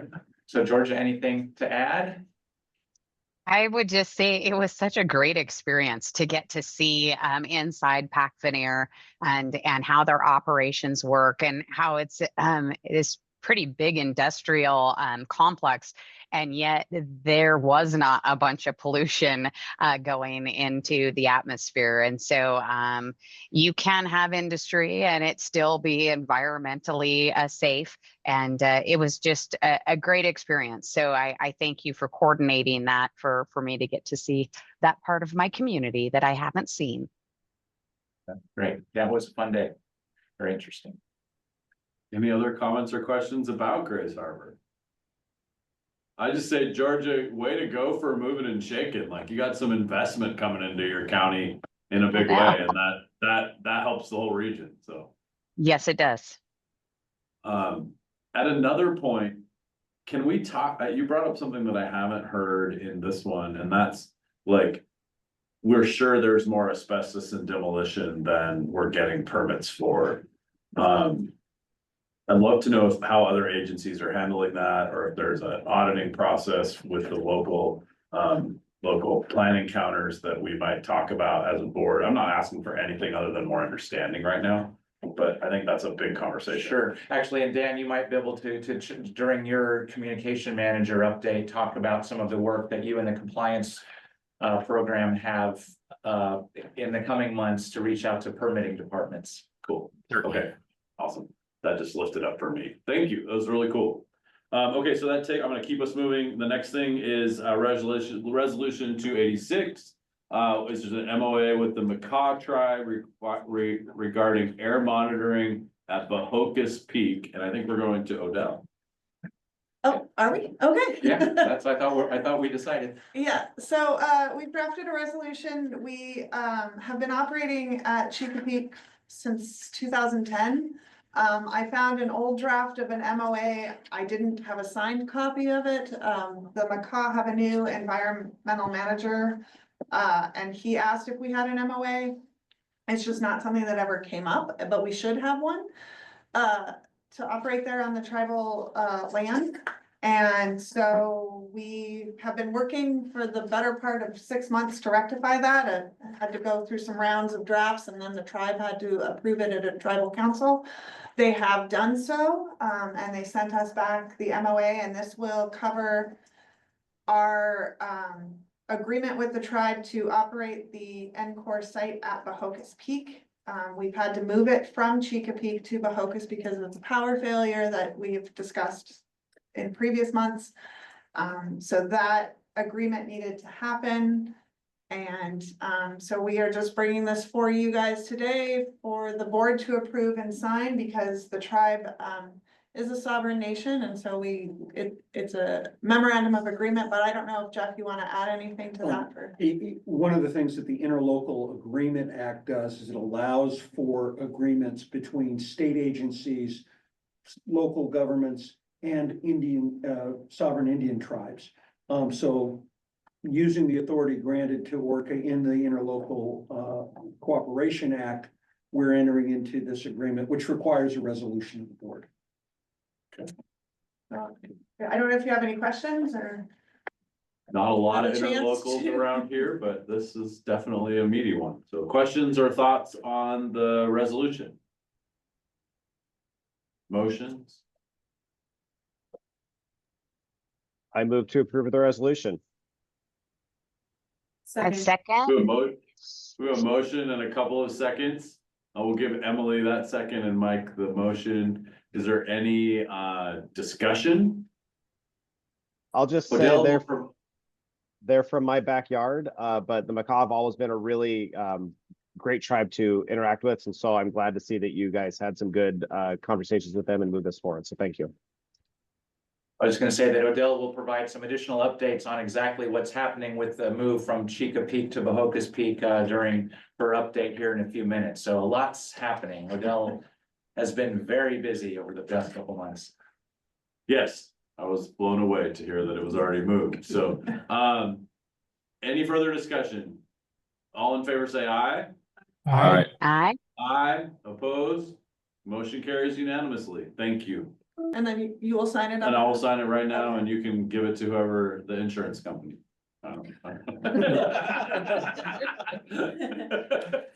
We need to send a copy back to the tribe, but I think that. And please thank them for acting and everything so quickly. Like this has been, looks like a beautiful relationship from my perspective. Yeah. Okay, so that takes us now to our director reports. We have a little bit less than the normal amount of time available, so I'll just ask everybody to be tight, but we should still be able to finish by noon. So Jeff. Great, well, thank you. Yeah, seeing our time, I will go fairly quickly, but before I give my updates, I wanted to hand it off to Jeff Myers to provide an update on the issue with the PCHB that we've Yes, been involved consistent with the Grays Harbor County theme. This is a wood pellet mill that is proposed and that ORCAA approved to be located in the city of Hoquiam. It was appealed by an environmental group known as Friends of Grays Harbor. We had a 4-day hearing before the Pollution Control Hearings Board, June 23rd through the 26th. They challenged the calculations that ORCAA relied on in issuing approval under the Minor New Source Review Program and approval of the notice of construction for that facility. They presented a single expert who is primarily someone who reviews oil and gas types of things, but he's a hired gun who's well known to the Pollution Control Hearings Board. He testified that he didn't think that the calculations were correctly done and primarily was critical of the emission factors that ORCAA selected, which were based on EPA publication AP 42. That's a generalized set of emissions factors that's based on nationwide data and averages. Specifically, we used AP 42 factors from the particle board manufacturing because both of them involve taking wood products, pounding them into small particles, and preparing a final product. Instead of particle board, the PNWRE facility is going to have pellets. I want to specifically single out ORCAA's staff. Jennifer DeMay and Lauren Wybrew were excellent witnesses. They were clear, they were persuasive. Lauren in particular was able to explain the air toxic regulation process in Washington in a very simple, clear manner of you start off with more regulation and you keep adding on unless there are regulatory off-ramps. And this is the off-ramp that PNWRE qualified for. And she was able to show that in a very clear manner, and her testimony was in particular very good. They were also very good in helping me prepare for identifying what the issues were, identifying what the flaws were in Fogg's experts' testimony. So just they did an outstanding job. We concluded our testimony on the 17th by submitting closing argument. We expect to have a decision forthcoming from the Pollution Control Hearings Board mid-September, perhaps October. They've been running a little slow, but we think that we presented a very strong case, and staff's testimony was instrumental in that. So if anybody has any questions, I'd be more than happy to answer them.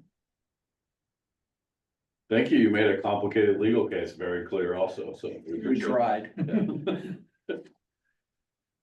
Okay, great. Well, thanks, Jeff. So just a few updates from me. Folks know that agency's been engaged in selecting a new database where we are making progress on that. We've got a vendor, a favorite vendor that we've got a couple or conversations scheduled with tomorrow. We'll be making a decision, announcing our decision here soon. But so that's moving forward. We're very pleased with that. Long time coming. Let's see, other updates. So something I updated the finance committee about that this morning, and also update related to state and federal grants. So folks have known, I mean, as we've talked about, there's been considerable uncertainty with respect to our federal grants for some time. The Trump administration and the EPA have proposed zeroing out all state and local funding for agencies like ORCAA. And because of that uncertainty, our current fiscal year included a 20% decrease in our federal funding.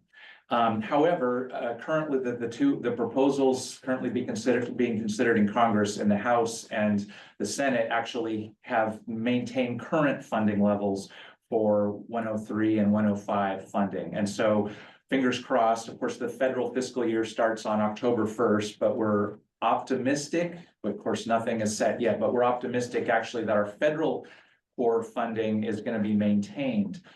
But so the uncertainty at this point looks like it's more with our state funding, and because the MOTCA revenue forecast, model toxics control account, is down significantly, Ecology has told is not entering into any grant agreements until after the September forecast.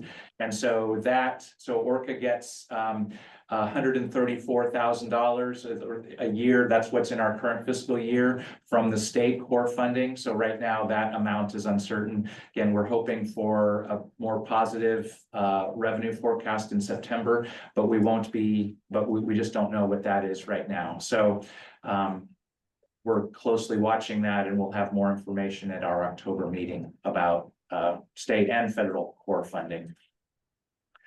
Next thing I wanted to mention, I figure I would be remiss if I didn't bring this up, but the current administration, the EPA, took action last month to repeal what's known as the endangerment finding. Folks might have heard about this. So this is a finding that EPA made in 2009 that emissions of greenhouse gases pose a threat to health and welfare of current and future generations.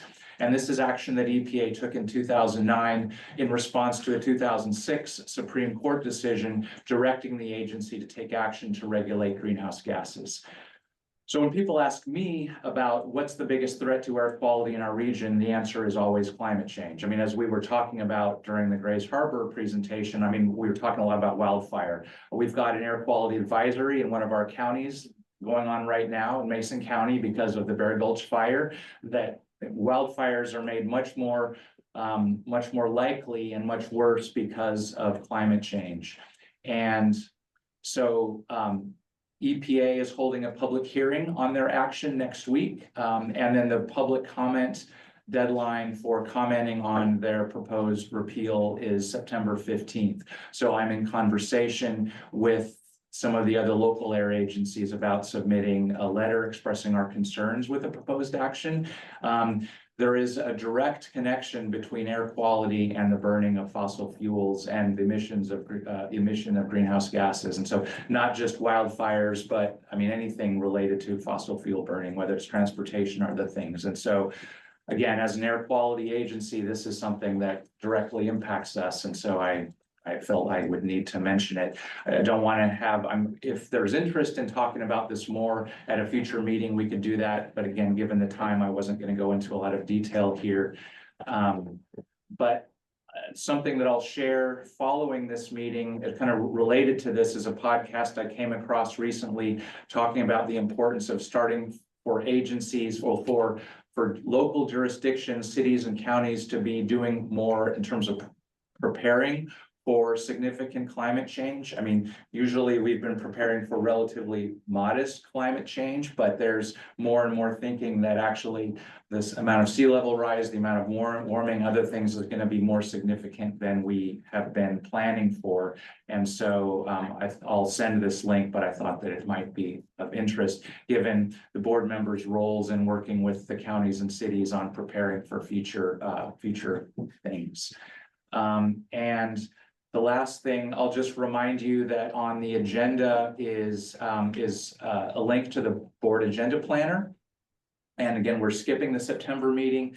We will have an October meeting. I am planning to be at the National Association of Clean Air Agencies meeting in Virginia, so I probably will not be there, but I leave a very capable staff who will carry things forward for the October meeting. So I probably will not see you at a board meeting until November. Is that when you make Tiffany the acting director? Exactly, exactly.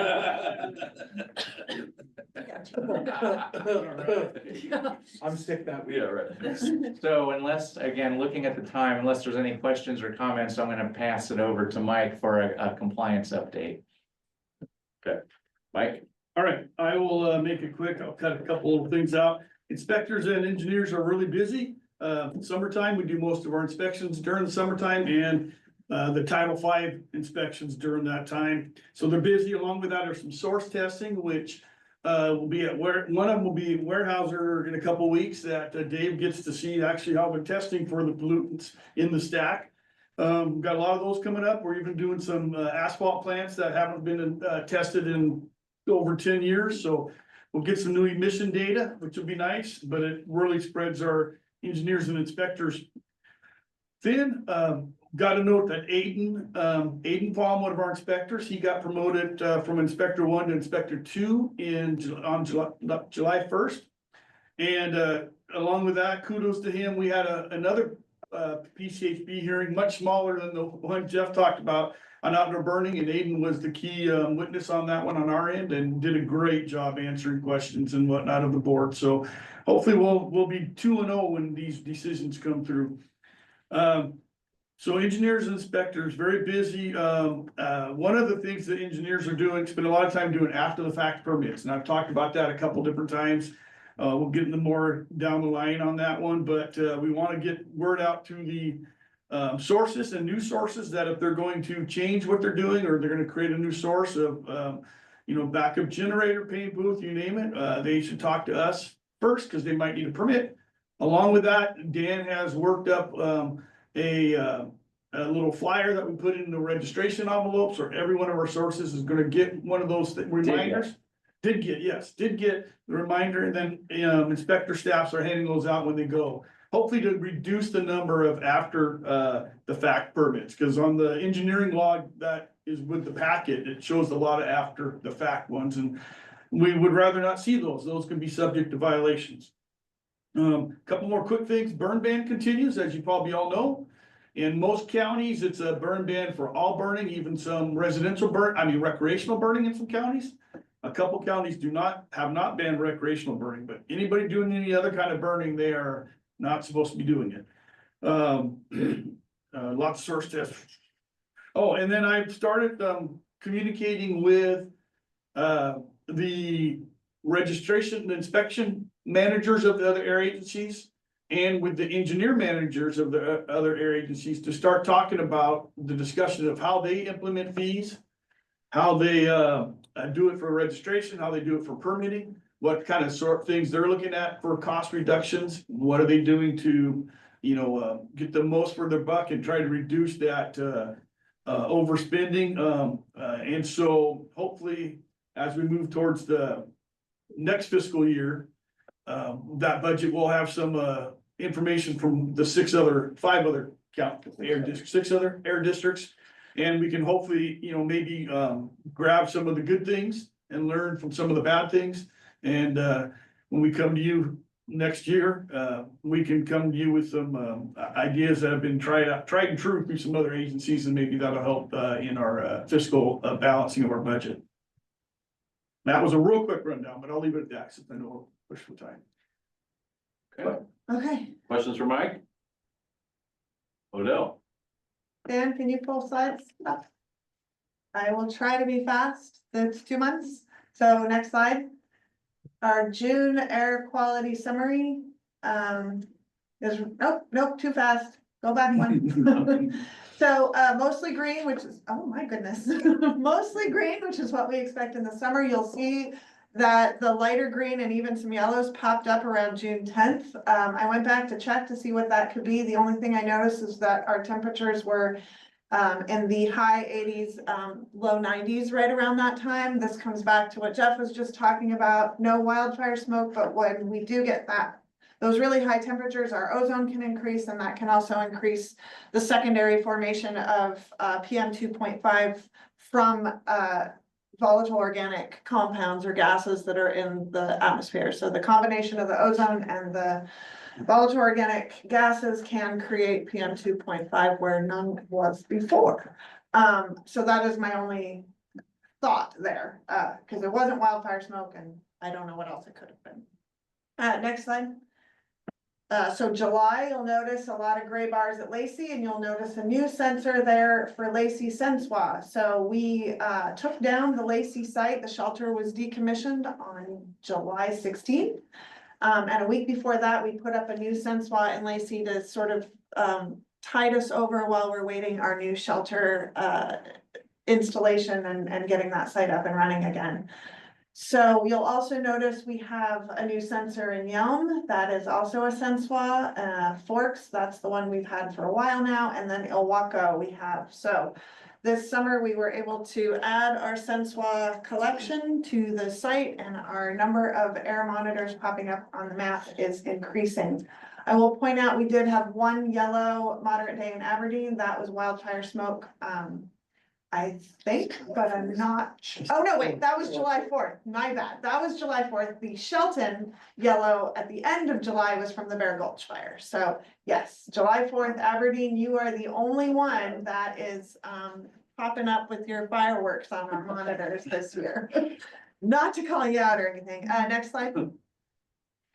This is our ozone data from the Lacey site. I want to just point out that June 10th, you'll see that high peak in ozone up over the 0.06 ppm or 60 parts per billion mark, and that goes along with those high temperatures and the higher PM 2.5 I mentioned.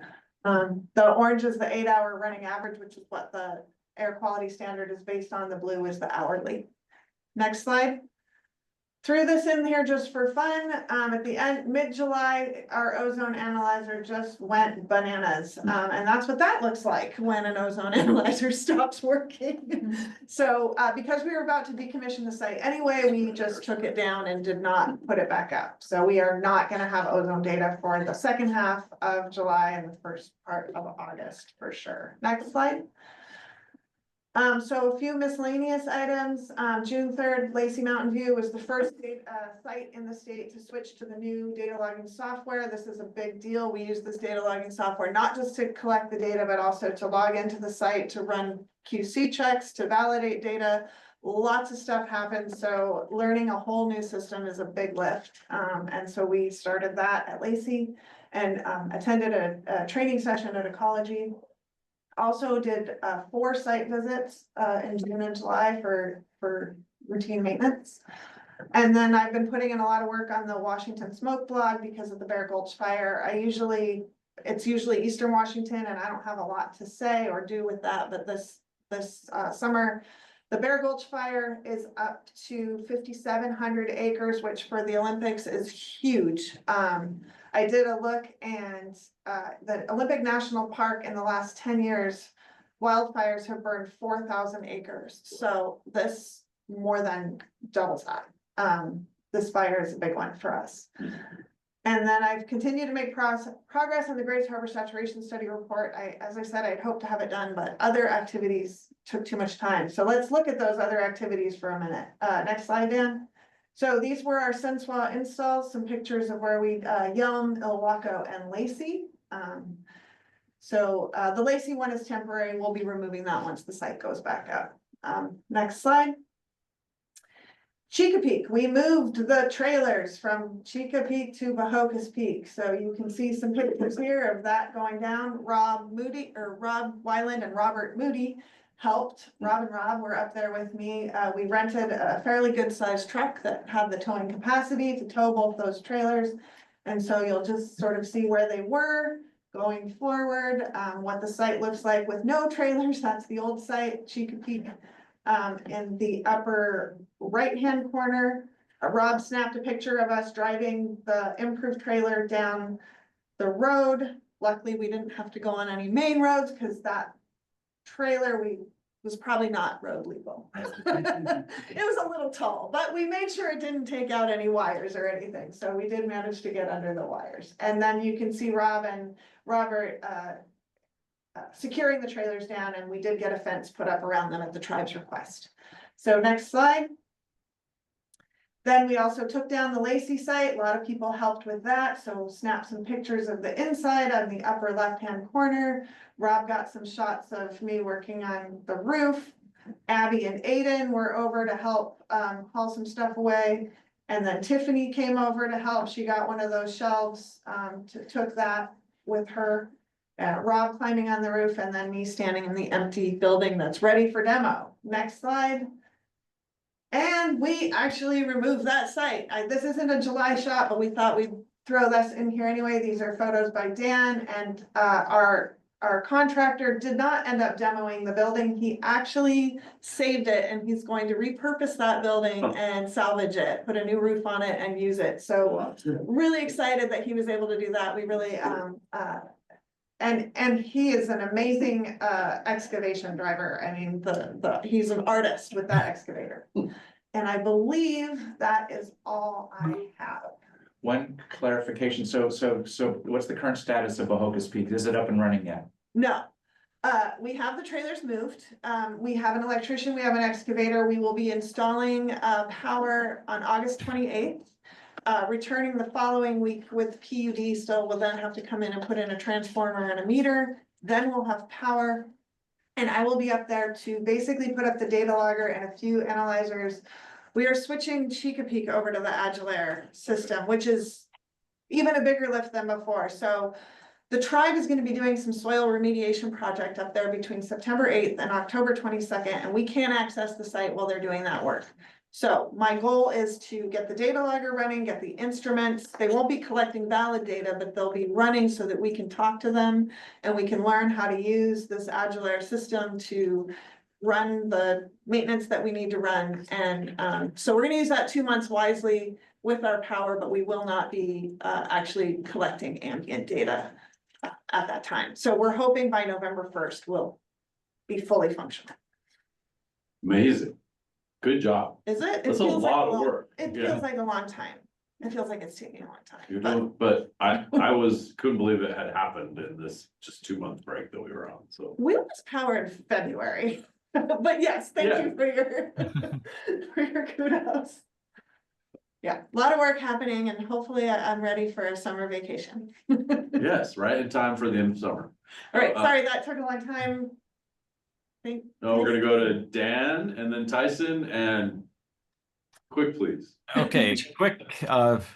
You've got my communications report. I'll let that stand. You've got news you can use. Just note, as noted, we do have air quality advisory in Mason County.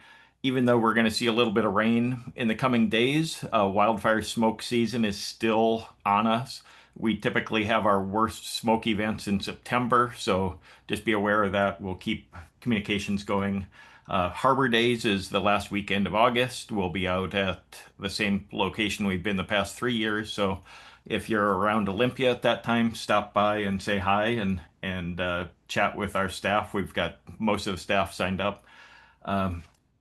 I've been out to Ilwaco last month and met with the Ilwaco fire chief and some of the local fire officials, as well as police authorities, and talked about partnerships and how we can help them get word out about illegal burning and how they respond to illegal burning. And we made sure we got in touch with some of the problem folks they had out there. So just a really good community outreach, cooperative conversation we had one Wednesday evening in Ilwaco. And it was nice because it was, I think, 85 in Olympia and about 65 in Ilwaco. So it was a good afternoon to spend out there. Big news, fun news, we did create some instructional videos for all of our online forms with our inspection team doing basically walking through the forms online, showing how to fill them out correctly, making sure that the required places were filled out. So we've posted those on our YouTube channel. You've got a link in our communications report. I've also shared those on various parts of our website on those forms so that people get to the form page, they can click the how-to videos right there if they have any questions. The big news there is our newest inspector, Rose, will be doing Spanish language translations of each of those. Working, and she already did the online complaint form. I had to have her do it a second time because we forgot to have her click over to the Spanish language option on the website. So instead of filling out orca.org in English using Spanish voiceover, she filled out the Spanish language website with Spanish language voiceover. So really excited about that. And then our wood smoke reduction grant, we submitted that. That was due August 5th. Last biennium, we got 288,000 for the biennium. I've requested almost 440,000 for this biennium, expanding the replacement for 5 of our 6 counties and including a big low income qualified component to that for at-risk communities. So and then just to follow up on the asbestos demolition discussion earlier, I've been working with Jen and Rob, our engineer supervisor and our inspection supervisor, about doing what we call the road show, going out to all city and county planning departments, having them meet with their counterparts as well as the front office counter staff to make sure that ORCAA's asbestos and demolition notification, as well as all of our permitting requirements for businesses, new businesses or existing businesses, that our needs are met by those counties and that we're fulfilling their needs when they need stuff from us. So just making sure we have good partnership between cities, counties, and ORCAA. Awesome. Thank you for that follow-up. Anything for Dan? Okay, Tyson, you're the only thing between us and lunch. Yeah, I only have 2 things to mention here. Successfully opened to close a new fiscal year. And the last thing, we have replaced the fire and security panels in the building. So that brings our panels into compliance and it fixes the communication line failures. That's it. Go enjoy lunch. Great, and great job so far, Tyson. Closing your first year and opening a year and reporting on that budget are a big lift, and you did a great job. Thank you. Appreciate it. Okay, we don't have time for the good of the order today, so I'm gonna move us to adjournment. We are adjourned, and we'll see you all at our meeting in October, on October 8th. And Jeff has one last one. Oh, you're just waving goodbye. Okay, see you on October 8th.